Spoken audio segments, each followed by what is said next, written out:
ಆಫೀಸ್‌ಗೆ ಹೋಗಲು ತಯಾರಾಗಿ ತನ್ನ ರೂಮಿನಿಂದ ಹೊರಗೆ ಬಂದು ಸುತ್ತಲೂ ಕಣ್ಣಾಡಿಸಿದ. ನಿಶ್ಶಬ್ದವಾಗಿದ್ದ ಮನೆಯಲ್ಲಿ ಕಲರವ ಇಷ್ಟವಾಗಿತ್ತು. ಆದರೆ ಈ 4-5 ದಿನಗಳಿಂದ ಕಣ್ಣು ಹಾಯಿಸಿದ್ದ ಕಡೆಯಲ್ಲೆಲ್ಲ ಮನ ಬಯಸುತ್ತಿದ್ದ ಜೀವ ಇರುತ್ತಿದ್ದುದು. ಈಗ ಕಾಣದೇ ಇದ್ದುದು ಅವನ ಅಸಮಾಧಾನಕ್ಕೆ ಕಾರಣವಾಗಿತ್ತು. ಇನ್ನು ಕೆಲವು ದಿನ ಕಾಲೇಜ್ ರಜೆ ಇದೆ ಎನ್ನುವ ವಿಷಯ ತಿಳಿದಿತ್ತು. ಗೌತಮ್ ಮಹೇಂದ್ರ ಅವರ ಕರೆಗೆ ಡೈನಿಂಗ್ ಟೇಬಲ್ ಕಡೆಗೆ ಬಂದಿದ್ದ. ನಡುವೆ ಇಂದ್ರಾಣಿಯವರು ಮನೆಯ ಅತಿಥಿ ಎಂದುಕೊಂಡು ನಿಹಾರ್ನನ್ನು ಗಮನಿಸಿ ಇನ್ನೂ ಸ್ವಲ್ಪ ಬಡಿಸಲು ಹೋದಾಗ, ನಾನೇನು ಈ ಮನೆಯ ಗೆಸ್ಟ್ ಅಲ್ಲ, ನನ್ನನ್ನು ಗೆಸ್ಟ್ನಂತೆ ಉಪಚರಿಸಬೇಡಿ, ನನಗೆ ಏನು ಬೇಕೋ ನಾನೇ ಬಡಿಸಿಕೊಳ್ತೇನೆ ಎಂದು ಮುಖಕ್ಕೆ ಹೊಡೆದಂತೆ ಒರಟಾಗಿ ಹೇಳಿದ್ದ. ಅವನ ಮಾತಿಗೆ ಇಂದ್ರಾಣಿಯವರ ಮುಖ ಬೇಸರದ ಛಾಯೆ ಮೂಡಿತು. ಗೌತಮ್ ಬಾಯಲ್ಲಿ ಏನು ಹೇಳದಿದ್ದರೂ ಅವನ ಮುಷ್ಟಿ ಬಿಗಿಯಾಗಿತ್ತು. ಅಲ್ಲಿ ಕುಳಿತಿರಲು ಆಗದೆ ಊಟ ಅರ್ಧಕ್ಕೆ ಬಿಟ್ಟು ಎದ್ದು ನಡೆದಿದ್ದ. ಮೊದಲೇ ಇದ್ದ ಅಸಮಾಧಾನ ಮತ್ತಷ್ಟು ಹೆಚ್ಚಾಗಿತ್ತು. ನೇರ ಕೋಪ ತಿರುಗಿದ್ದು ಚಂದನ ಕಡೆಗೆ. ಈಡಿಯಟ್, ಎಲ್ಲಿದ್ಯಾ ಎಂದು ಮೆಸೇಜ್ ಮಾಡಿದ್ದ. ಯಾಕೆ, ಏನಾಯಿತು? ಅವನು ಮೆಸೇಜ್ ನೋಡಿ ಟೈಪ್ ಮಾಡಿ ಕಳಿಸಿದ್ದಳು. ಓದಿದವನು, ಯಾವಾಗಲೂ ಪ್ರಶ್ನೆಗೆ ಮತ್ತೊಂದು ಪ್ರಶ್ನೆಯನ್ನೇ ಕೇಳ್ತೀಯಾ? ಉತ್ತರ ಹೇಳುವ ಅಭ್ಯಾಸವೇ ಇಲ್ಲ. ಹೀಗೇನಾಯಿತು ಅಂತ ಇಷ್ಟು ಕೋಪ ಮಾಡಿಕೊಂಡಿದ್ದೀರಾ? ಮತ್ತೆ ಪ್ರಶ್ನೆ, ಎಲ್ಲಿದ್ಯಾ? ಧರ್ಮಸ್ಥಳಕ್ಕೆ ಹೋಗ್ತಾ ಇದ್ದೇವೆ. ಮಿತ್ರ ಅಕ್ಕನಿಗೆ ಮದುವೆ ಸಂಬಂಧ ಕೂಡಿ ಬಂದರೆ ಬಂದು ದರ್ಶನ ಮಾಡುವುದಾಗಿ ದೊಡ್ಡಮ್ಮ ಹೇಳಿಕೊಂಡಿದ್ದಾರಂತೆ. ಬೆಳಿಗ್ಗೆಯೇ ಹೊರಟೆವು. ಸರಿ, ಹುಷಾರು. ರಸ್ತೆ ದಾಟುವಾಗ ಹುಚ್ಚುಚ್ಚಾಗಿ ಎಲ್ಲೆಲ್ಲೋ ನೋಡ್ತಾ ನಿಲ್ಬೇಡ. ನಿನ್ನ ಮನೆಯವರ ಜೊತೆಯೇ ಇರು. ಒಂಟಿಯಾಗಿ ತಪ್ಪಿಸಿಕೊಂಡ್ರೆ ಕಷ್ಟ. ಇನ್ನು ಮೊದಲೇ ನಿಂಗೆ ರಸ್ತೆಯಲ್ಲಿ ನಿಂತು ಅಳುವ ಕಾಯಿಲೆ ಇದೆ, ಹುಷಾರು. ಈಗ ಯಾವುದಕ್ಕೂ ಭಯ ಆಗೋಲ್ಲ. ಯಾಕೆ, ಬಾಡಿಗಾರ್ಡ್ ಏನಾದರೂ ಇಟ್ಟುಕೊಂಡಿದ್ಯಾ? ಬಾಡಿಗಾರ್ಡ್ ಯಾಕೆ, ನೀವೇ ಇದ್ದೀರಲ್ಲ. ಒಂದು ಕ್ಷಣ ಅವಳನ್ನು ಕಾಯುವ ಕೆಲಸ ಈತ ನೀಡಿದರು. ಮರುಕ್ಷಣ, ನಾಲಾಯಕ್, ನನ್ನನ್ನೇನು ನಿನ್ನ ಬಾಡಿಗಾರ್ಡ್ ಅಂದಿಕೊಂಡಿದ್ಯಾ? ಅವಳಿಂದ ನಗುವಿನ ಸಿಂಬಲಿದ್ದ ಇಮೋಜಿ ಮೆಸೇಜ್ನಲ್ಲಿ ಬಂದಾಗ ಅವನ ಅಸಮಾಧಾನ, ಕೋಪ, ಒತ್ತಡದ ಮನಸ್ಥಿತಿ ಕರಗಿ ಸಮಾಧಾನದ ಮನಸ್ಥಿತಿಗೆ ಮರಳಿದ್ದ. ಮೆಲ್ಲಗೆ ನಾಲಾಯಕ್ ಗೊನಗಿಕೊಂಡು ಕಾರ್ ಸ್ಟಾರ್ಟ್ ಮಾಡಿದ್ದ. ಬೆಳಗಿನಿಂದ ಒಮ್ಮೆ ಹೇಳಿ ಬರಬೇಕಾಗಿತ್ತು ಎಂದು 100 ಸಲ ಅಂದುಕೊಂಡಿದ್ದ ಚಂದನಗೆ ಅವನ ಜೊತೆ ಮೆಸೇಜ್ನಲ್ಲಿ ಒಂದಷ್ಟು ಮಾತನಾಡಿದ ಮೇಲೆ ಸಮಾಧಾನವಾಗಿತ್ತು. ಶ್ರೀ ಧರ್ಮಸ್ಥಳ ಕ್ಷೇತ್ರದ ಮಂಜುನಾಥ ಸ್ವಾಮಿಯ ದರ್ಶನ ಮುಗಿಸಿಕೊಂಡು ಕುಕ್ಕಿಗೆ ಹೊರಡುವ ಬಗ್ಗೆ ತೀರ್ಮಾನಿಸಿದರು. ತನ್ನ ಕೆಲಸದ ಒತ್ತಡಗಳ ನಡುವೆಯೂ ಗೌತಮ್ ಆದಾಗ ಅವಳಿಗೆ ಮೆಸೇಜ್ ಮಾಡಿ ವಿಚಾರಿಸಿಕೊಳ್ಳುತ್ತಿದ್ದ. ಎಲ್ಲಿದ್ಯಾ, ಏನು ಮಾಡ್ತಾ ಇದ್ಯಾ ಎಂದೆಲ್ಲ. ಚಂದನಗೆ ಗೌತಮ್ ವಿಚಾರಿಸಿಕೊಳ್ಳುವ ರೀತಿ, ತನ್ನ ಕುಟುಂಬದವರು ಕಾಳಜಿ ವಹಿಸುವ ರೀತಿ ಒಂದೇ. ಇವರು ಮೃದುವಾಗಿ ಕೇಳಿದರೆ ಅವರು ಕೋಪದಿಂದ ಕೇಳ್ತಾರೆ, ಆದರೆ ಭಾವನೆ ಒಂದೇ ಎನಿಸಿತು. ಕುಕ್ಕೆಗೆ ಹೋಗಿ ಸುಬ್ರಹ್ಮಣ್ಯ ದೇವರ ದರ್ಶನ ಮಾಡಿ ಮನೆ ಸೇರುವಷ್ಟರಲ್ಲಿ ಮುಂಜಾನೆ ಆಗಿತ್ತು. ಬೆಳಿಗ್ಗೆ ಎಂದಿನಂತೆ ಸೂರ್ಯ ನಮಸ್ಕಾರಕ್ಕೆ ಹೊರಗೆ ಬಂದಿದ್ದ ಗೌತಮ್ಗೆ ತುಳಸಿ ಪೂಜೆ ಮಾಡುತ್ತಿದ್ದ ಚಂದನ ಕಂಡಿದ್ದಳು. ಕಳೆದುಕೊಂಡಿದ್ದನ್ನು ಪಡೆದುಕೊಂಡಂತಹ ಭಾವ, ನೋಟಗಳ ವಿನಿಮಯವಾಗಿತ್ತು. ಅಂದು ಮನೆಯಲ್ಲಿ ಎಲ್ಲರೂ ಮಾತನಾಡುತ್ತಾ ಸೇರಿದ್ದರಿಂದ ಚಂದನ ಆ ಸಮಯದಲ್ಲಿ ದೀಪಾಂಜಲಿಗೆ ಹೋಗಲು ಸಾಧ್ಯವಾಗಲಿಲ್ಲ. ಸಂಜೆ ನಿಹಾರ್ ಮನೆಗೆ ಬಂದಾಗ ಮನೆಯಲ್ಲಿ ಯಾರೂ ಇರಲಿಲ್ಲ. ಎದುರಾದ ಚೆನ್ನಯ್ಯನ ಬಳಿ ವಿಚಾರಿಸಿದ. ಇಲ್ಲೇ ಪಕ್ಕದಲ್ಲಿ ಒಂದು ಪಾರ್ಕ್ ಇದೆ, ಎಲ್ಲರೂ ಅಲ್ಲಿಗೆ ಹೋಗಿದ್ದಾರೆ, ಇನ್ನೇನೋ ಬರಬಹುದು, ನಿಮ್ಗೆ ಏನು ತಂದು ಕೊಡಲಿ ಎಂದಿದ್ದ. ಏನು ಬೇಡ, ತಲೆ ಸಿಡಿಯುತ್ತಿದೆ, ಒಂದಿಷ್ಟು ಸಮಯ ಧ್ಯಾನ ಮಾಡ್ತೇನೆ ಎಂದವನು ತನ್ನ ರೂಮಿಗೆ ಹೋಗಿ ಫ್ರೆಶ್ ಆಗಿ ಬಂದಿದ್ದ. ವರಾಂಡದಲ್ಲಿದ್ದ ಕುಂಡಗಳಲ್ಲಿ ಅರಳಿದ ಹೂಗಳನ್ನು ನೋಡುತ್ತಾ ಪದ್ಮಾಸನ ಹಾಕಿ ಕಣ್ಮುಚ್ಚಿ ಕುಳಿತ. ಮೊಬೈಲ್ನಲ್ಲಿ ಹಾಕಿಕೊಂಡಿದ್ದ ಹಿತವಾದ ಸಂಗೀತ ವಾತಾವರಣ ಮನಸ್ಸಿಗೆ ಒಂದು ರೀತಿಯ ಪ್ರಶಾಂತತೆಯನ್ನು ನೀಡಿತ್ತು. ಕೇಳಿದ ಗೆಜ್ಜೆಯ ಸದ್ದಿಗೆ ಕಣ್ಣು ಬಿಡುವ ಮನಸ್ಸಾದರೂ ಹಾಗೆಯೇ ಕುಳಿತಿದ್ದ. ಗೆಜ್ಜೆಯ ಸದ್ದು ತುಂಬ ಹತ್ತಿರಕ್ಕೆ ಬಂದಾಗ ಕಣ್ಣು ಬಿಟ್ಟು ನೋಡಿದ್ದ. ಎದುರು ನಿಂತಿದ್ದ ಚಂದ್ರಳನನ್ನು ನೋಡುತ್ತಾ ಒಂದು ಕ್ಷಣ ತನ್ನನ್ನೇ ತಾನು ಮರೆತಿದ್ದ. ತನ್ನ ಕನಸಿಗೆ ಜೀವ ತುಂಬಿ ಬಂದಂತೆ ಎದುರು ನಿಂತಿದ್ದ ಹೆಣ್ಣನ್ನು ನೋಡುತ್ತಾ, ನಾನು ತಪಸ್ ಮಾಡಲಿಲ್ವಲ್ಲ, ಆದರೂ ಪ್ರತ್ಯಕ್ಷ ಆಗಿದ್ದೀರಾ, ಯಾರು ನೀವು ಎಂದಿದ್ದ. ಚಂದನಗೆ ಅವನ ಮಾತು ಏನು ಅರ್ಥವಾಗದೆ ಯಾರು ಈ ವ್ಯಕ್ತಿ ಎಂದುಕೊಂಡು ನಿಂತಿದ್ದಳು. ಅಡುಗೆ ಮನೆಯಿಂದ ಬಂದ ಚೆನ್ನಯ್ಯ ಅವನ ನೋಟ ಪೂರ್ತಿ ಅವಳ ಕಡೆಗೆ ಇದ್ದುದನ್ನು ನೋಡಿ, ಚಂದನ ಬಾ ಇಲ್ಲಿ ಎಂದು ಕರೆದಿದ್ದರು. ಅವಳು ಹೆಜ್ಜೆ ಎತ್ತಿಡುವ ಮೊದಲೇ ನಿಹಾರ್ ಅಡುಗೆ ಮನೆಯ ಕೆಲಸ ನಿನ್ನದು. ಅವರನ್ನು ಯಾಕೆ ಕರೆಯುತ್ತಿ? ನಾನು ಮಾತನಾಡಿಸ್ತೇನೆ. 2 ಲೋಟ ಕಾಫಿ ತೆಗೆದುಕೊಂಡು ಬಾ ಎಂದಿದ್ದ. ಚಂದನ, ನನಗೆ ಕಾಫಿ ಬೇಡ. ಅದೇನು ಕೇಳುತ್ತೇನೆ. ಮೆಲ್ಲಗೆ ಉಳಿದು ಚೆನ್ನಯ್ಯನ ಕಡೆಗೆ ನಡೆದಿದ್ದಳು. Nihar, wow, beautiful voice. ಹುಡುಕಿದರೂ ಕುಂದು ಕೊರತೆಗಳೂ ಇಲ್ಲ. ಅಂದವನ್ನು ನೋಡಿದಷ್ಟು ಮನಸ್ಸು ಕಣ್ಣು ತನಿಯುತ್ತಿಲ್ಲ. ಯಾರು ಈ ಹುಡುಗಿ? ಈ ಮನೆಗೆ ಯಾಕೆ ಬಂದಿದ್ದಾಳೆ? ಗೌತಮ್ಗೆ ಮೊದಲೇ ಹುಡುಗಿಯರನ್ನು ಕಂಡರೆ ಆಗೋದಿಲ್ಲ. ಅವಳು ಒಳಗೆ ಬರಲು ಹೇಗೆ ಒಪ್ಪಿಗೆ ಕೊಟ್ಟ? ಚೆನ್ನಯ್ಯ ಅವಳನ್ನು ಚಂದನ ಎಂದು ಕರೆದದ್ದು ನೆನಪಾಗಿ, ಬ್ಯೂಟಿಫುಲ್ ನೇಮ್, ನಾನು ಸ್ವೀಟಾಗಿ ಚಂದು ಎಂದು ಕರೆಯಬಹುದು ಎಂದುಕೊಂಡ. ಚೆನ್ನಯ್ಯನಿಗೆ ನಿಹಾರ್ ನೋಟ ಅರ್ಥವಾಗಿತ್ತು. ಯಾಕೆ ಬಂದದ್ದು ಎಂದಿದ್ದ. ಇಷ್ಟು ದಿನ ಈ ಪ್ರಶ್ನೆ ಗೌತಮ್ ಮಾತ್ರ ಕೇಳುತ್ತಿದ್ದದು. ಎಂದು ಚೆನ್ನಯ್ಯ ಕೇಳಿದಾಗ ಬೇಸರದ ಮುಖ ಮಾಡಿದವಳು, ನಾನು ಬರುವುದು ನಿಮಗೆ ಇಷ್ಟ ಇಲ್ವಾ ಎಂದಿದ್ದಳು. ತಾನು ಕೇಳಿದ ರೀತಿ ಅರ್ಥ ಮಾಡಿಕೊಂಡ ಚೆನ್ನಯ್ಯ, ಹಾಗಲ್ಲ, ಮನೆಯಲ್ಲಿ ಯಾರೂ ಇಲ್ಲ, ಅದಕ್ಕೆ ಹೇಳಿದೆ. ಏನದು ಕೈಯಲ್ಲಿ ಎಂದಿದ್ದರು. ದೊಡ್ಡಮ್ಮ ಪ್ರಸಾದ ಕೊಟ್ಟು ಬರಲು ಹೇಳಿದರು ಎಂದವಳು ಬಾಕ್ಸ್ ತೆರೆದು ಅವರ ಮುಂದೆ ಹಿಡಿದಿದ್ದಳು. ಅಲ್ಲಿಡು, ಎಲ್ಲರೂ ಬರಲಿ, ಎಲ್ಲರಿಗೂ ಕೊಟ್ಟು ನಾನು ತೆಗೆದುಕೊಳ್ಳುತ್ತೇನೆ ಎಂದಿದ್ದರು. ಅವರ ಮಾತನ್ನು ಹೆಚ್ಚಾಗಿ ಭಾವಿಸದೆ, ಏನು ಮಾಡ್ತಾ ಇದ್ದೀರಾ ಎಂದಿದ್ದಳು. ಎಲ್ಲರೂ ಬರುವಷ್ಟರಲ್ಲಿ ಒಗ್ಗರಣೆ ಅವಲಕ್ಕಿ ಮಾಡೋಣ ಎಂದು. ಗೌತಮ್ಗೆ ಇಷ್ಟ ಎಂದಿದ್ದರು. ನೀವು ರಾತ್ರಿ ಅಡುಗೆಗೆ ರೆಡಿ ಮಾಡಿಕೊಳ್ಳಿ, ಅವಲಕ್ಕಿ ಒಗ್ಗರಣೆ ನಾನೇ ಮಾಡ್ತೇನೆ ಹೇಳಿದ್ದ ಅವನಿಯ ಸೆರಗನ್ನು ಸೊಂಟಗೆ ಸಿಕ್ಕಿಸಿ ಅಲ್ಲಿದ್ದ ಕೊಬ್ಬರಿ ಬಟ್ಟಲು ಹಾಗೂ ಚಾಕುವನ್ನು ಕೈಗೆತ್ತಿಕೊಂಡಳು. ನಿಹಾರ್ ಮನಸ್ಸು ಅವಳ ಹಿಂದೆಯೇ ಹೋಗಿತ್ತು. ವರಾಂಡದಲ್ಲಿ ಕುಳಿತಿದ್ದವನು ಎದ್ದು ಬಂದು ಡೈನಿಂಗ್ ಟೇಬಲ್ ಕುರ್ಚಿಯಲ್ಲಿ ಕುಳಿತಿದ್ದ. ಅವನ ನೋಟ ಪೂರ್ತಿ ಚಂದನ ಕಡೆಗೆ. ಅಪರೂಪದ ಶಿಲ್ಪ ಎನಿಸಿದಳು. ಇಷ್ಟು ದಿನ ಹೆಣ್ಣುಗಳ ಹುಡುಕುತ್ತಾ ಕಾಲ ಕಳೆದದ್ದು ಸಾರ್ಥಕ ಆಯಿತು. ಒಂದು ವೇಳೆ ಈ ಹುಡುಗಿ ಯಾರನ್ನಾದರೂ ಪ್ರೀತಿಸಿದ್ದರೆ ಏನೋ, ಈ ಕಾಲದಲ್ಲಿ ಜಾತಿ ಎಂದೆಲ್ಲ ಯಾರೂ ತಲೆ ಕೆಡಿಸಿಕೊಳ್ಳುವುದಿಲ್ಲ. ಆದರೂ ಯಾವ ಜಾತಿ ಎಂದು ತಿಳಿದುಕೊಳ್ಬೇಕು. ನಮ್ಮ ಮನೆಯವರನ್ನು ಒಪ್ಪಿಸೋದು ದೊಡ್ಡ ವಿಷಯ ಅಲ್ಲ, ಇನ್ನು ಅವಳ ಮನೆಯಲ್ಲಿ ಎಂದೆಲ್ಲ ನೋಡಿದ ಮೊದಲ ನೋಟಕ್ಕೆ ತುಂಬ ದೂರಕ್ಕೆ ಹೋಗಿ ಆಲೋಚಿಸತೊಡಗಿದ. ಅವನ ನೋಟ ಚಂದನ ಕಡೆಗೆ ಇರುವುದರಿತ ಚೆನ್ನಯ್ಯ ಬೇಕೆಂದೇ ಚಂದನಗೆ ಅಡ್ಡವಾಗಿ ನಿಂತು ತರಕಾರಿ ಹಚ್ಚಲು ಶುರು ಮಾಡಿದ್ದರು. ನಿಹಾರ್ ಮುಷ್ಟಿ ಕಟ್ಟಿ ಟೇಬಲ್ ಮೇಲೆ ಗುದ್ದಿದವನು ಅಡುಗೆ ಮನೆ ಒಳಗೆ ಬಂದು ನಿಂತು, ನನ್ನಿಂದ ಏನಾದರೂ ಸಹಾಯ ಬೇಕಾ ಎಂದಿದ್ದ. ಚಂದನ ಗಮನ ಪೂರ್ತಿ ತಾನು ಮಾಡುತ್ತಿದ್ದ ಕೆಲಸದ ಬಗ್ಗೆ ಇತ್ತು. ಅವರಿಗೆ ಸ್ವಲ್ಪ ಹೆಚ್ಚು ಖಾರ ಇದ್ದರೆ ಇಷ್ಟವಾಗ್ತದೆ ಎಂದುಕೊಂಡೇ ಬೇಕಾಗಿದ್ದ ಸಾಮಗ್ರಿಗಳನ್ನೆಲ್ಲ ತೆಗೆದಿಟ್ಟುಕೊಳ್ಳುತ್ತಿದ್ದಳು. ನಿಹಾರ್ ಮಾತಿನ ಕಡೆಗೆ ಗಮನವೇ ಹರಿಸಲಿಲ್ಲ. ಚೆನ್ನಯ್ಯ, ಇರುವ ನಮ್ಮಿಬ್ಬರಿಗೆ ಮಾಡಲು ಯಾವ ಕೆಲಸ ಇಲ್ಲ, ನಿಮಗೆ ಯಾಕೆ ತೊಂದರೆ, ಹೋಗಿ ಹೊರಗೆ ಕೂತ್ಕೊಳ್ಳಿ, ಅಡುಗೆ ಮನೆಯಲ್ಲಿ ಕಡಿಮೆ ಜಾಗ ಇದೆ ಎಂದು ಹೇಳಿದ್ದರು. ನಿಹಾರ್ ಇನ್ನೂ ಅಲ್ಲೇ ಇದ್ದರೆ ಈ ಹುಡುಗಿಯ ಮುಂದೆ ಇವನೇನಾದರೂ ಹೇಳಿದರೆ ಚೆನ್ನಾಗಿರುವುದಿಲ್ಲ ಎಂದುಕೊಂಡು ಎದ್ದು ಬಂದು ಡೈನಿಂಗ್ ಟೇಬಲ್ ಬಳಿ ಕುಳಿತಿದ್ದ. ಚೆನ್ನಯ್ಯ ಅತ್ತ ಇತ್ತ ಸರಿದಾಗ ಅಲ್ಪ ಸ್ವಲ್ಪ ಕಾಣುತ್ತಿದ್ದ ಚಂದನನನ್ನು ನೋಡುತ್ತಾ ಒಂದೇ ನೋಟಕ್ಕೆ ಮನಸ್ಸೋರುಗೊಳ್ಳುವಂತೆ ಇದ್ದಾಳೆ. ಗೌತಮ್ಗೆ ಇವಳ ಕಡೆ ಗಮನ ಇಲ್ಲವೇ?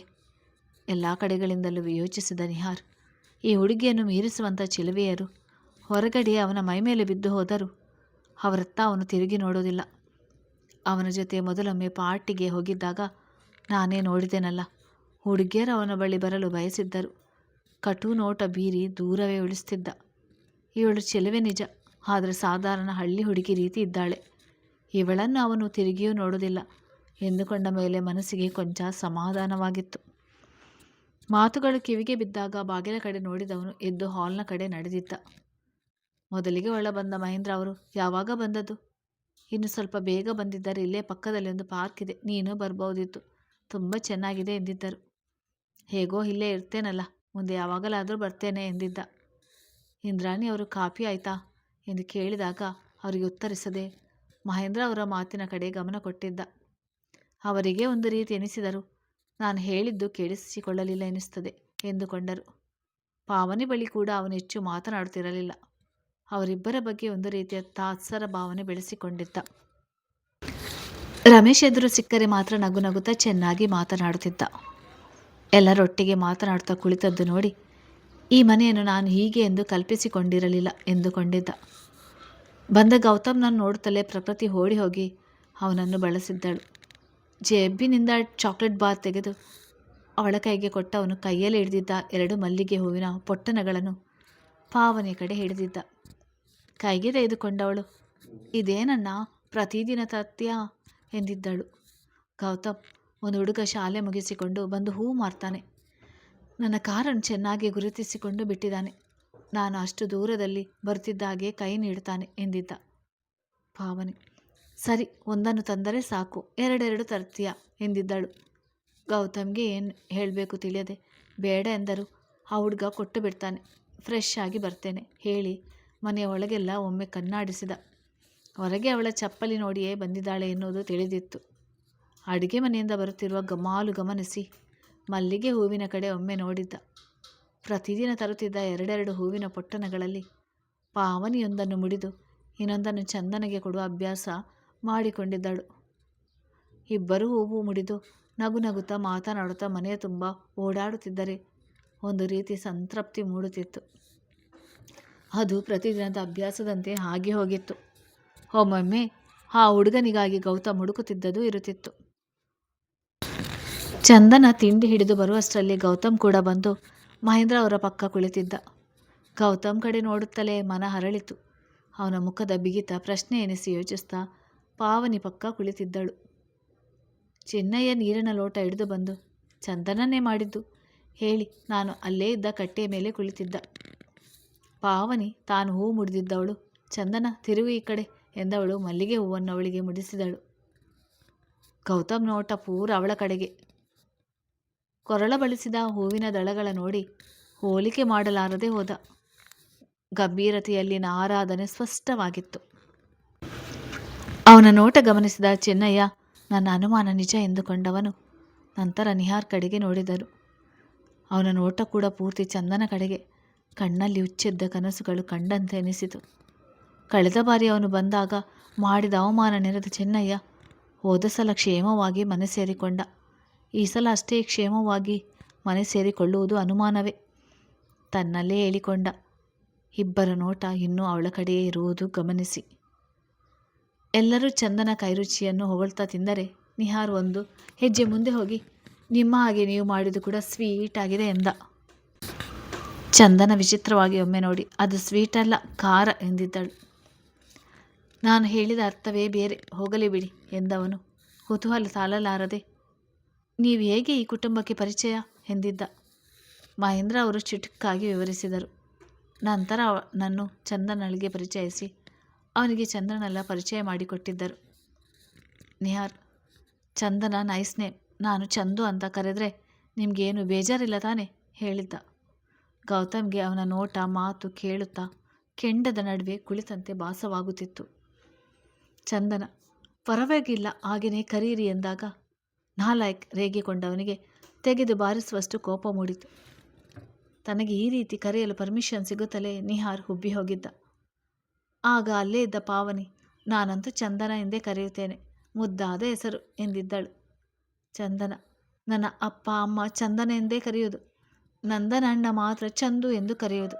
ಇವರ ಹಾಗೆ ಕರೆದಾಗ ನನಗೆ ನನ್ನ ಅಣ್ಣನ ನೆನಪಾಯಿತು ಎಂದಾಗ ಅವಳ ಮಾತಿಗೆ ಗೌತಮ್ ಮುಖದ ಗಂಟು ಸ್ವಲ್ಪ ಸಡಿಲಿಸಿತು. ನಿಹಾರ್ ಬೆಸ್ತು ಬಿದ್ದಿದ್ದ. ಅಲ್ಲೇ ಇದ್ದ ಚೆನ್ನಯ್ಯ ನಿಹಾರ್ ಉದ್ದೇಶ ಅರ್ಥ ಮಾಡಿಕೊಂಡಿದ್ದವರು ಚಂದನ ಕೊನೆಯಲ್ಲಿ ಹೇಳಿದ್ದು ಕೇಳಿ ಸರಿಯಾಗಿ ಕೊಟ್ಟಳು ಅಲ್ವಾ ಎಂದುಕೊಂಡರು. ನಿಹಾರ್ ಪಾವನಿ ಮಾತನ್ನೇ ಅನುಮೋದಿಸುವಂತೆ ಹೌದು, ನೀವು ಹೇಳಿದ್ದು ನಿಜ. ಚಂದನ ಬ್ಯೂಟಿಫುಲ್ ನೇಮ್, ನಾನು ಚಂದನ ಎಂದೇ ಕರೆಯುತ್ತೇನೆ ಎಂದಿದ್ದ. ಚಂದನಳಿಗೆ ಅವನ ಮಾತಿನ ಕಡೆ ಗಮನ ಇರಲಿಲ್ಲ. ಮುಡಿದಿದ್ದ ಮಲ್ಲಿಗೆ ಎಲೆಯ ಮೇಲೆ ಕೈಬೆರಳು ಆಡಿಸುತ್ತಾ ಹಾಗೊಮ್ಮೆ ಹೀಗೊಮ್ಮೆ ಹೇಗೆ ಕಾಣಿಸ್ತಿದ್ದೇನೆ ಎನ್ನುವಂತೆ ಗೌತಮ್ ಕಡೆಗೆ ನೋಡುತ್ತಾ ಕುಳಿತಿದ್ದಳು. ಹೂವಿನಷ್ಟೇ ಮೃದು ನಾಲಾಯಕ್, ಆದರೆ ಯಾಕೋ ಅವಳು ಈಗ ಇಲ್ಲಿರುವುದು ಇಷ್ಟ ಆಗ್ತಿಲ್ಲ, ಮನೆಗೆ ಹೋದರೆ ಆಗ್ತಿತ್ತು ಎಂದುಕೊಂಡ. ನಿಹಾರ್ ಅವನನ್ನು ಮಾತಿಗೆ ಎಳೆದಾಗ ಮಾತನಾಡುತ್ತಾ ಟ್ರೈನಿಂಗ್ ಯಾವಾಗ ಮುಗಿಯುತ್ತದೆ, ಎಷ್ಟೊತ್ತಿಗೆ ಹೋಗಬೇಕು, ಎಷ್ಟೊತ್ತಿಗೆ ಬರಬೇಕು ಎಂದೆಲ್ಲ ವಿಚಾರಿಸಿಕೊಂಡು ಕುಳಿತಿದ್ದ. ಮನೆಯೊಳಗೆ ಓಡಿ ಬಂದ ಜಾನಿಯನ್ನು ನೋಡುತ್ತಲೇ ಚಂದನ ಪಕ್ಕದಲ್ಲೇ ಕುಳಿತಿದ್ದ ಪಾವನಿಯ ಕೈಯನ್ನು ಗಟ್ಟಿಯಾಗಿ ಹಿಡಿದು ಅವಳ ತೋಳಿಗೆ ತಲೆ ಕೊಟ್ಟು ಗಟ್ಟಿಯಾಗಿ ಕಣ್ಣು ಮುಚ್ಚಿದಳು. ನಿಹಾರ್ ಭಯಕ್ಕೆ ಪೂರ್ತಿ ಕೆಂಪಗಾಗಿದ್ದವಳ ನೋಡುತ್ತಾ ಕಳೆದು ಹೋಗಿದ್ದ. ನಾನು ಈ ಮೊದಲೇ ಬರಬೇಕಾಗಿತ್ತು ಇಲ್ಲಿಗೆ. ನೋಡಿದ ಮೊದಲ ನೋಟಕ್ಕೆ ಇವಳನ್ನಿಷ್ಟು ದಿನ ತುಂಬ ಮಿಸ್ ಮಾಡಿಕೊಂಡೆ ಎನಿಸ್ತದೆ. ಯಾವ ಹೆಣ್ಣಿನ ಕಡೆಗೂ ನನ್ನ ಮನದಲ್ಲಿ ಇಷ್ಟೊಂದು ಆಕರ್ಷಣೆ ಕುತೂಹಲ ಮೂಡಿರಲಿಲ್ಲ. ಹೇಗಾದರೂ ಸರಿ ಪಡೆದೇ ತೀರಬೇಕು. ಇನ್ನು ಇಲ್ಲಿ 4 ತಿಂಗಳು ಇರುತ್ತೇನಲ್ಲ, ಸಮಯ ಸಂದರ್ಭ ನೋಡಿಕೊಂಡು ಅವಳಿಗೆ ಹತ್ತಿರವಾಗಬೇಕು ಎಂದುಕೊಂಡ. ಗೌತಮ್ ತನ್ನ ಬಳಿ ಬಂದಿದ್ದ ಜಾನಿ ತಲೆ ಸವರಿ ಹಿಂದೆ ಬಂದಿದ್ದ ವಾಚ್ಮ್ಯಾನ್ ಕಡೆಗೆ ನೋಡಿದ. ಆತ ಹೊರಗೆ ಕರೆದುಕೊಂಡು ಹೋಗಲು ಬಿಚ್ಚಿದ್ದು ನೋಡಿದರೆ ಒಳಗೆ ಓಡಿ ಬಂದು ಬಿಟ್ಟು ಎಂದಿದ್ದ. ಸ್ವಲ್ಪ ಹೊತ್ತು ಇರಲಿ ಬಿಡು, ಆಮೇಲೆ ಕರೆದುಕೊಂಡು ಹೋಗುವಂತೆ ಎಂದವನು ಕಣ್ಣು ಬಿಟ್ಟು ನೋಡಲು ಕೂಡ ಹೆದರಿ ಕುಳಿತಿದ್ದವಳ ನೋಡಿ ಸರಿ ಹೊರಗೆ ಕರೆದುಕೊಂಡು ಹೋಗು ಎಂದವನು ಮೊದಲು ಇವಳಿಗೆ ಜಾನಿ ಮೇಲೆ ಇರುವ ಭಯ ಹೋಗಿಸಬೇಕು ಎಂದುಕೊಂಡ. ಜಾನಿ ಹೊರಗೆ ಹೋಗುತ್ತಲೇ ಎದ್ದು ನಿಂತ ಚಂದನ ಮತ್ತೆ ಜಾನಿ ಬರೋದ್ರೊಳಗೆ ಮನೆಗೆ ಹೋಗಿ ಬಿಡಬೇಕು ಎಂದುಕೊಂಡು ನಾನು ಮನೆಗೆ ಹೋಗ್ತೀನಿ ಎಂದಿದ್ದಳು. ಇಂದ್ರಾಣಿ ಅವರು, ಒಂದು ನಿಮಿಷ ಇರು, ನಿನ್ನ ದೊಡ್ಡಮ್ಮ ಪುಸ್ತಕ ಕೇಳಿದ್ರು, ಕೊಡ್ತೇನೆ ಹೇಳಿ ತಮ್ಮ ರೂಮಿಗೆ ನಡೆದಿದ್ದರು. ಗೌತಮ್ 2 ಬಾರಿ ಅವಳ ಕಡೆ ನೋಡಿದ. ಗಮನಿಸಿದ್ದರೂ ಅವಳಿಗೇನೂ ಅರ್ಥವಾಗಲಿಲ್ಲ. ಕೊನೆಗೆ ಇಲ್ಲಿ ಯಾಕೆ ನಿಂತಿದ್ಯಾ, ಹೋಗು ಎಂದಿದ್ದ. ಅವಳು ಇಂದ್ರಾಣಿ ಅವರ ರೂಮಿನ ಕಡೆ ನಡೆದಾಗ ತಾನು ತನ್ನ ರೂಮಿಗೆ ಹೋಗಲು ಅವಳ ಹಿಂದೆ ನಡೆದಿದ್ದ. ತೀರಾ ಪಕ್ಕದಲ್ಲಿಯೇ ಬಂದಿದ್ದವನು, ಏನು ಅಷ್ಟೊಂದು ಹರಟೆ ಹೊಡೆಯುತ್ತೀಯಾ, ಮಾಡುವುದಕ್ಕೇನು ಕೆಲಸ ಇಲ್ವಾ ಎಂದಿದ್ದ. ಚಂದನ ನಾನೆಲ್ಲಿ ಹೆಚ್ಚು ಮಾತಾಡಿದೆ ಯೋಚಿಸುತ್ತಾ ನಡೆಯುತ್ತಿದ್ದಂತೆ ಮುಗ್ಗರಿಸಿದಳು. ಗೌತಮ್ ತೋಳಿ ಹಿಡಿದು ನಿಲ್ಲಿಸಿ, ನಾಲಾಯಕ್, ನೋಡಿಕೊಂಡು ಹೋಗುವುದಕ್ಕೆ ಆಗೋಲ್ವಾ ರೇಗಿದ. ಯಾವುದಾದರೂ ಒಳ್ಳೆಯ ಪುಸ್ತಕ ಇದ್ದರೆ ನೋಡ್ತೇನೆ ಎಂದು ಹೇಳಿ ಅವರ ಹಿಂದೆಯೇ ಬಂದಿದ್ದ ನಿಹಾರ್ ಗೌತಮ್ ಅವಳಿಗೆ ಬೈಯುತ್ತಿದ್ದದನ್ನು ನೋಡಿ, ಹೋಗಲಿ ಬಿಡು, ನೋಡಿಕೊಳ್ಳಲಿಲ್ಲ ಎನ್ನಿಸ್ತದೆ, ಅದಕ್ಕೆ ಯಾಕೆ ಅಷ್ಟು ಬೈತೀಯ ಪಾಪ ಎಂದಿದ್ದ. ಅವನ ಕಡೆ ಕೋಪದಿಂದ ನೋಡಿದ ಗೌತಮ್, ಅವಳ ವಿಷಯಕ್ಕೆ ನೀನು ಹೋಗಬೇಡ, ನಿನ್ನ ಕೆಲಸ ಎಷ್ಟಿದೆಯೋ ಅಷ್ಟು ನೋಡಿಕೊ ಹೇಳಿ ತನ್ನ ಆಲೋಚನೆ ಬಿಟ್ಟು ರೂಮಿಗೆ ನಡೆದಿದ್ದ. ಚಂದನ ಹೊರಡುವ ಸಮಯದಲ್ಲಿ ನಿಹಾರ್, ಬನ್ನಿ ಗೇಟ್ವರೆಗೂ ಬಿಟ್ಟು ಬರ್ತೇನೆ ಎನ್ನುತ್ತಾ ಎದ್ದು ನಿಂತಾಗ, ನಾನು ಹೊರಗೆ ಹೋಗ್ತಾ ಇದ್ದೀನಿ, ನಾನೇ ಬಿಟ್ಟು ಹೋಗ್ತೀನಿ, ಬಾಮ ಚಂದನ ಎಂದ ಚೆನ್ನಯ್ಯ ಮುಂದೆ ನಡೆದಾಗ ಅವರನ್ನು ಹಿಂಬಾಲಿಸಿದಳು. ನಿಹಾರ್ ಮುಷ್ಟಿ ಕಟ್ಟಿದವನು, ಈ ಮನೆ ಕೆಲಸದವನು, ನನ್ನನ್ನು ಎಷ್ಟೊಂದು ತಾತ್ಸಾರದಿಂದ ನೋಡ್ತಾನೆ, ಸಮಯ ನೋಡಿ ಇವನನ್ನು ಮನೆಯಿಂದ ಹೊರಗೆ ಹಾಕಬೇಕು ಎಂದುಕೊಂಡ. ಪಾವನಿ ಇಂದ್ರಾಣಿ ಅವರು ಒಂದು ಆಸ್ಪತ್ರೆಯಿಂದ ಹೊರಬಂದಾಗ ಸಂಜೆ 5ರ ಸಮಯ ದಾಟಿತ್ತು. ಆ ವೇಳೆಗಾಗಲೇ ಗೌತಮ್ 2 ಬಾರಿ ಫೋನ್ ಮಾಡಿ ಡಾಕ್ಟರ್ ಏನು ಹೇಳಿದರು ಎಂದು ವಿಚಾರಿಸಿಕೊಂಡಿದ್ದ. ಪಾವನಿ ಡಾಕ್ಟರ್ ಹೇಳಿದಂತೆ ತಿಳಿಸಿ ಏನೂ ತೊಂದರೆ ಇಲ್ಲ ಎಂದಿದ್ದಾರೆ ಎಂದಿದ್ದಳು. ಗೌತಮ್ ಡ್ರೈವರ್ಗೆ ಫೋನ್ ಮಾಡಿ ಮತ್ತೊಮ್ಮೆ ಕಾರನ್ನು ನಿಧಾನವಾಗಿ ನಡೆಸುವಂತೆ ಹೇಳಿದ್ದ. ಇಂದ್ರಾಣಿ ಅವರು ತಮ್ಮ ಕಾರಿನಲ್ಲಿ ತಾವೇ ಕರೆದುಕೊಂಡು ಹೋಗುವುದಾಗಿ ಹೇಳಿದಾಗ ನಿರಾಕರಿಸಿ ತನ್ನ ಕಾರಿನ ಡ್ರೈವರನ್ನು ಮನೆಯಲ್ಲೇ ಬಿಟ್ಟು ಬಂದಿದ್ದ. ಇಂದಿನ ದಿನವಷ್ಟೇ ರಮೇಶ್ ಟ್ರೈನಿಂಗ್ ಎಂದು ಹೋಗಿ ಆಗಿತ್ತು. ಈಗ ಮೊದಲಿಗಿಂತ ಹೆಚ್ಚಾಗಿ ಪಾವನಿಯ ಕಡೆ ಗಮನ ಕೊಟ್ಟಿದ್ದ. ದಾರಿಯ ನಡುವೆ ಪಾವನಿ ಕಾರನ್ನು ನಿಲ್ಲಿಸುವಂತೆ ಹೇಳಿದವಳು ಇಂದ್ರಾಣಿ ಅವರಿಗೆ. ಪ್ರಕೃತಿಗೆ ಒಂದಿಷ್ಟು ಕೊಳ್ಳುವುದಿತ್ತು ಹೇಳಿ ಇಳಿದಾಗ ಅವರ ಜೊತೆಗೆ ನಡೆದಿದ್ದರು. ಎಲ್ಲವನ್ನೂ ಕೊಂಡುಕೊಂಡ ನಂತರ ನೋಟ ಮೆಹಂದಿ ಕಡೆಗೆ ಹರಿದಿತ್ತು. 2 ಕೋನ್ ಕೊಂಡಿದ್ದಳು. ಹಾಗೆ ಚಂದನ ನೆನಪಾದಾಗ ರಾತ್ರಿ 8ರ ಸಮಯಕ್ಕೆ ಬಂದ ಗೌತಮ್ ಎಲ್ಲರೂ ಒಂದೆಡೆ ಸೇರಿರುವುದನ್ನು ನೋಡಿ ಅವರ ಬಳಿಗೆ ನಡೆದಿದ್ದ. ಚಂದನ ಎಲ್ಲರ ಕೈಗೂ ಮೆಹಂದಿ ಬಿಟ್ಟು ಆಗಿತ್ತು. ಅವನನ್ನು ನೋಡುತ್ತಲೇ ಪ್ರಕೃತಿ ಬಳಿಗೆ ಹೋದವಳು, ಮಾಮ ನೋಡು ಎನ್ನುತ್ತಾ ತನ್ನೆರಡು ಕೈಗಳನ್ನು ಮುಂದೆ ಹಿಡಿದಿದ್ದಳು. ತುಂಬ ಚೆನ್ನಾಗಿದೆ ಎಂದವನು, ಪರವಾಗಿಲ್ಲ ನಾಲಾಯಕ್ ಎಂದುಕೊಂಡಿದ್ದ. ಪಾವನಿ, ತುಂಬ ಚೆನ್ನಾಗಿ ಬಿಡಿಸಿದ್ಯಾ, ಇನ್ನು ನೀನು ಒಂದು ಕೈಗೆ ಹಾಕಿಕೊಳ್ಬೋದು, ಇನ್ನೊಂದು ಕೈಗೆ ಏನು ಮಾಡ್ತೀಯಾ, ನಾನೇ ನನಗೆ ಬರುವಷ್ಟು ಹಾಕಿಕೊಡುತ್ತೇನೆ ಎಂದಿದ್ದಳು. ಚಂದನ, ನಿಮಗೆ ಯಾಕೆ ತೊಂದರೆ, ಮಿತ್ರ ಅಕ್ಕನ ಕೈಯಲ್ಲಿ ಹಾಕಿಸಿಕೊಳ್ಳುತ್ತೇನೆ ಎಂದಿದ್ದಳು. ಪಾವನಿ, ಬೇಡ ನಾನೇ ಹಾಕಿಕೊಡ್ತೇನೆ, ಅಷ್ಟರಲ್ಲಿ ನನ್ನ ಕೈ ಸ್ವಲ್ಪ ಒಣಗಿರುತ್ತದೆ ಎಂದಿದ್ದಳು. ನಿಹಾರ್ ಇನ್ನೂ ಬರದೇ ಇದ್ದದ್ದು ಒಂದು ರೀತಿಯ ಸಮಾಧಾನದ ವಾತಾವರಣ ಮೂಡಿಸಿತ್ತು. ಅವನು ಇರದೇ ಇದ್ದರೆ ಚೆನ್ನ ಎನ್ನುವ ಅನಿಸಿಕೆ ಕೆಲವರಲ್ಲಿ ಮೂಡಿತ್ತು. ಕಾಫಿ ತಿಂಡಿ ಆಗಿತ್ತು. ರೂಮಿಗೆ ಹೋಗಿ ಫ್ರೆಶ್ ಆಗಿ ಬಂದವನು ಚಂದನ ಕೈ ತುಂಬಿದ ಸುಂದರ ಬಳ್ಳಿಗಳನ್ನು ನೋಡುತ್ತಾ ಅಲ್ಲಿಯೇ ಕುಳಿತಿದ್ದ. ಮಹೇಂದ್ರ ಅವರು ಗೌತಮ್ ಬದಲಾಗುತ್ತಿದ್ದಾನೆ. ಮೊದಲೆಲ್ಲ ಒಂಟಿಯಾಗಿ ರೂಮಿನಲ್ಲೇ ಉಳಿಯುತ್ತಿದ್ದ. ದಿನಕ್ಕೆ 2 ಬಾರಿಯೇ ಸಿಗುತ್ತಿದ್ದದು. ಈಗ ಎಲ್ಲರ ಜೊತೆ ಸಮಯ ಕಳೆಯುತ್ತಾನೆ. ಎಲ್ಲ ಪಾವನಿಯಿಂದ ಎಂದುಕೊಂಡರು. ಚಂದನಳನ್ನು ಗಮನಿಸಿದ ಪಾವನಿ, ಇಲ್ಲಿ ಚಿಕ್ಕದಾಗಿ ಚಂದನ ಎಂದು ಬರೆದುಕೊಂಡಿದೆಯಾ ಅಲ್ವಾ, ಹಾಗೆ ಮನಸ್ಸಿನಲ್ಲಿ ಯಾರಾದರೂ ಇದ್ದರೆ ಅವನ ಹೆಸರನ್ನು ಇಲ್ಲಿ ಸೇರಿಸಿ ಬಿಡಬೇಕಾಗಿತ್ತು ಎಂದಿದ್ದಳು. ನಾಚಿಕೆಯನ್ನೊತ್ತ ಮುಖದಿಂದ ಒಮ್ಮೆ ಗೌತಮ್ ಕಡೆ ನೋಡಿದ್ದಳು. ಇಂದ್ರಾಣಿ ಅವರು, ನನಗೂ ಅನುಮಾನ ಇದೆ, ಈಚೆಗೆ ಆಗಾಗ ಇವಳ ಮುಖ ಕೆಂಪಾಗುತ್ತದೆ, ಏನನ್ನೋ ನೆನಪಿಸಿಕೊಳ್ಳುತ್ತಾಳೆ ಎಂದಿದ್ದರು. ಮಹೇಂದ್ರ ಅವರು ಕಾವ್ಯಮಯವಾಗಿ, ನಮ್ಮ ಹುಡುಗಿಯ ನಾಚಿಕೆಯ ಒಡೆಯ ಯಾರಪ್ಪ ಎಂದಿದ್ದರು. ಆ ವೇಳೆಗಾಗಲೇ ಅವಳು ಇನ್ನೊಂದು ಕೈಗೆ ಪಾವನಿ ಮೆಹಂದಿ ಬಿಡಿಸಿದ್ದಳು. ಎಲ್ಲರ ಮಾತಿಗೆ ಏನು ಹೇಳಬೇಕೋ ತಿಳಿಯದ ಚಂದನ, ಸಕ್ಕರೆಗೆ ನೀರು ಹಾಕಿ ತರ್ತೇನೆ, ಮೆಹಂದಿ ಬಣ್ಣ ಚೆನ್ನಾಗಿ ಬರ್ತದೆ ಹೇಳಿ ಎದ್ದು ಅಡುಗೆ ಮನೆಯ ಕಡೆಗೆ ನಡೆದಿದ್ದಳು. ಪ್ರಕೃತಿ ನನ್ನ ಕೈಯಲ್ಲಿ ಬಣ್ಣ ಬಂತು ಎಂದು ಕುಣಿದಾಗ ಇಂದ್ರಾಣಿ ಅವರು ಹೌದು ಒಳ್ಳೆ ಬಣ್ಣ ಬಂದಿದೆ ಎಂದಿದ್ದರು. ಮೆಹಂದಿ ಉದುರಿದ್ದ ಜಾಗ ನೋಡಿ ಗೌತಮ್ ನೀರಿನ ಲೋಟ ಕೈಯಲ್ಲಿ ಹಿಡಿದು ನೀರು ಬಿಸಿ ಇಲ್ಲ ಎಂದಿದ್ದ. ಚೆನ್ನಯ್ಯ ತಂದು ಕೊಡ್ತೇನೆ ಎನ್ನುತ್ತಿದ್ದಂತೆ ಹೋಗಲಿ ಬಿಡು ನಾನೇ ತೆಗೆದುಕೊಳ್ಳುತ್ತೇನೆ ಎಂದು ಹೇಳಿ ಅಡುಗೆ ಮನೆ ಕಡೆಗೆ ನಡೆದಿದ್ದ. ಒಬ್ಬಳೇ ಮುಗುಳು ನಗುತ್ತಾ ನಿಂತಿದ್ದವಳ ನೋಡಿ ಏನು ಒಬ್ಬಳೇ ನಗ್ತಾ ಇದೆಯಾ, ತಲೆ ಏನಾದರೂ ಕೆಟ್ಟಿದೆಯಾ ಎಂದಿದ್ದ. ಅವನ ಮಾತಿಗೆ ಏನು ಹೇಳದೆ ತನ್ನೆರಡು ಕೈಗಳನ್ನು ಮುಂದೆ ಹಿಡಿದಿದ್ದಳು. ಚೆನ್ನಾಗಿದೆ ಎನಿಸಿದರೂ ಈಗ ಏನು ಗೊತ್ತಾಗುತ್ತೆ ಎಂದಿದ್ದ. ನಾಳೆ ಇದನ್ನೆಲ್ಲ ಉದುರಿಸಿ ಬಂದು ತೋರಿಸ್ತೇನೆ ಹೇಳಿದ್ದಳು. ಜೇಬಿನಿಂದ ಚಾಕ್ಲೇಟ್ ಬಾರ್ ತೆರೆದವನು ಅವಳ ಮುಂದೆ ಹಿಡಿದಿದ್ದ. ಪ್ರಕೃತಿಗೆ ತಂದದ್ದು ಎಕ್ಸ್ಟ್ರಾ ಕೊಟ್ಟು ಬಿಟ್ಟ ಅಂಗಡಿಯವನು ಬೇರೆ ಕಡೆ ನೋಡುತ್ತಾ ಹೇಳಿದ್ದ. ಹೇಗೆ ತೆಗೆದುಕೊಳ್ಳಲಿ? ಮತ್ತೊಮ್ಮೆ ಕೈ ಹಿಂದೆ ಮುಂದೆ ತೋರಿಸಿದಳು. ತಾನೇ ಚಾಕ್ಲೇಟ್ ರ್ಯಾಪರ್ ತೆಗೆದವನು ಇದೊಂದು ಬಾಕಿ ಇತ್ತು ಕರ್ಮ ಎಂದುಕೊಂಡು ಬಾಯಿಗೆ ಇಟ್ಟಿದ್ದ. ಬೇಗ ಬೇಗ ತಿನ್ನಲು ಪ್ರಯತ್ನಿಸುತ್ತಿದ್ದವಳ ನೋಡಿ ನಿಧಾನಕ್ಕೆ ತಿನ್ನು ಎಂದಿದ್ದ. ಪಾವನಿ ಅಣ್ಣ ಇಷ್ಟು ಹೊತ್ತಾಯಿತು ಬರಲೇ ಇಲ್ಲ. ಚಂದನ ಕೂಡ ಅಲ್ಲೇ ಇದ್ದಾಳೆ, ಏನಾದರೂ ಎಡವಟ್ಟು ಮಾಡಿದರೆ ಬಾಯಿಗೆ ಬಂದಂತೆ ರೇಗುತ್ತಾರೆ, ಹೋಗಿ ನೋಡ್ತೇನೆ ಹೇಳಿ ಅಡುಗೆ ಮನೆಯತ್ತ ನಡೆದಿದ್ದಳು. ಅವಳ ಅಡುಗೆ ಮನೆಗೆ ಹೋಗುತ್ತಲೇ ಚೆನ್ನಯ್ಯ, ಪಾವನಿ ಅಡುಗೆ ಮನೆಯಲ್ಲಿ ಸ್ವಲ್ಪ ಎಣ್ಣೆ ಚೆಲ್ಲಿದೆ ನೋಡಿಕೊಂಡು ಓಡಾಡು. ಚಂದನ ಪಾವನಿ ಬರುತ್ತಿದ್ದಾಳೆ, ಅದೇನೋ ಬೇಕು ನೋಡು ಎಂದಿದ್ದರು ಜೋರಾಗಿ. ಗೌತಮ್ ಮೂತಿಯ ಬಳಿ ಅಲ್ಲಲ್ಲಿ ಚಾಕ್ಲೇಟ್ ಮಾಡಿಕೊಂಡಿದ್ದವಳ ನೋಡಿ ತಾನೇ ಒರೆಸಿ ಸರಿಯಾಗಿ ತಿನ್ನುವುದಕ್ಕೂ ಬರುವುದಿಲ್ಲ ನಾಲಾಯಕ್ ಗದರಿದ್ದ. ಕೊನೆಯ ವಾಕ್ಯ ಕೇಳಿದ್ದ ಪಾವನಿ ಒಳಗೆ ಬಂದು, ಅಣ್ಣ ಯಾಕೆ ಸಮಯ ಸಿಕ್ಕಿದಾಗಲೆಲ್ಲ ಅವಳ ಮೇಲೆ ರೇಗಾಡ್ತೀಯ? ಚಂದನ ನೀನು ಹೊರಗೆ ಹೋಗು ಎಂದಿದ್ದಳು. ಗೌತಮ್ ಅವಳಿಗೆ ಏನೂ ಹೇಳದೆ ಇದನ್ನು ಪ್ರಕೃತಿಗೆ ಕೊಟ್ಟು ಬಿಡು ಹೇಳಿ ಚಾಕ್ಲೇಟ್ ಬಾರ್ ಒಂದನ್ನು ಅವಳ ಕೈಯಲ್ಲಿಟ್ಟು ಹೊರಗೆ ಬಂದಿದ್ದ. ಚಂದನ ಹೊರಡುತ್ತೇನೆ ಎಂದಾಗ ಇಂದ್ರಾಣಿ ಅವರು ಇಲ್ಲೇ ಊಟ ಮಾಡಿ ಹೋಗು ಎಂದಿದ್ದರು. ಎರಡು ಕೈಗಳ ಕಡೆ ನೋಡಿಕೊಂಡವಳಿಗೆ ನಿನಗೆ ಪಾವನಿಗೆ ನಾನೇ ತಿನ್ನಿಸ್ತೇನೆ, ನಾನು ಹೇಗೋ ಒಂದೇ ಕೈಗೆ ಮೆಹಂದಿ ಹಾಕಿಕೊಂಡಿರುವುದು ಎಂದಿದ್ದರು. ಊಟದ ನಡುವೆ ಬಂದ ನಿಹಾರ್ನ ನೋಡಿ ಮಹೇಂದ್ರ ಅವರು ಎದ್ದು ನಿಂತಿದ್ದರು. ಬಟ್ಟೆ ಪೂರ್ತಿ ಮಣ್ಣಾಗಿತ್ತು, ಕಾಲು ಎಳೆದು ಹಾಕುತ್ತಿದ್ದ. ಎಲ್ಲರ ಎದುರು ಹಾಗೆ ನಿಲ್ಲುವುದಕ್ಕಿಂತ ಚಂದನ ಎದುರಾಗಿ ನಿಲ್ಲುವುದಕ್ಕೆ ಮುಜುಗರ ಆಗಿ ಸಣ್ಣ ಆಕ್ಸಿಡೆಂಟ್, ಬೈಕಿನಿಂದ ಬಿದ್ದದ್ದು ಹೇಳಿ ತನ್ನ ರೂಮಿನ ಕಡೆಗೆ ನಡೆದಿದ್ದ. ಮಹೇಂದ್ರ ಅವರು ಅದೇನಾಗಿದೆಯೋ ವಿಚಾರಿಸ್ತೇನೆ, ಚೆನ್ನಯ್ಯ ಅವನಿಗೆ ಕುಡಿಯಲು ನೀರು ತೆಗೆದುಕೊಂಡು ಬಾ ಹೇಳಿ ಅವನ ರೂಮಿನ ಕಡೆ ನಡೆದಾಗ ಉಳಿದವರು ಕೂಡ ಅವನನ್ನು ವಿಚಾರಿಸಲು ಅವರ ಜೊತೆ ನಡೆದಿದ್ದರು. ಎದ್ದು ನಿಂತಿದ್ದ ಚಂದನ ಕೈ ಹಿಡಿದು ಕೂರಿಸಿದ ಗೌತಮ್, ಚೆನ್ನಾಗೇ ಇದ್ದಾನೆ, ಅವನಿಗೇನು ಆಗಿಲ್ಲ, ಮೊದಲು ಊಟ ಮಾಡು ಹೇಳಿ ಅಲ್ಲಿದ್ದ ಪ್ಲೇಟ್ ತನ್ನ ಕಡೆಗೆ ಎಳೆದುಕೊಂಡು ತುತ್ತು ಬಾಯಿಯ ಮುಂದೆ ಹಿಡಿದಿದ್ದ.